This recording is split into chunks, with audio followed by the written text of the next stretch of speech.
بسم الله الرحمن الرحيم. يا بني إسرائيل اذكروا نعمتي التي أنعمت عليكم وأوفوا بعهدي أوف بعهدكم وإياي فارهبون وآمنوا بما أنزلت مصدقا لما معكم ولا تكونوا أول كافر به ولا تشتروا بآياتي ثمنا قليلا وإياي فاتقون ولا تلبسوا الحق بالباطل وتكتموا الحق وأنتم تعلمون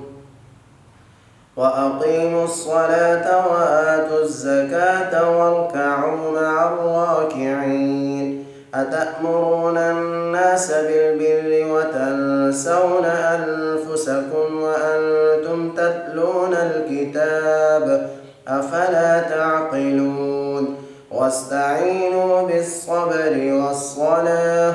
وإنها لكبيرة إلا على الخاشعين الذين يظنون أنهم ملاقو ربهم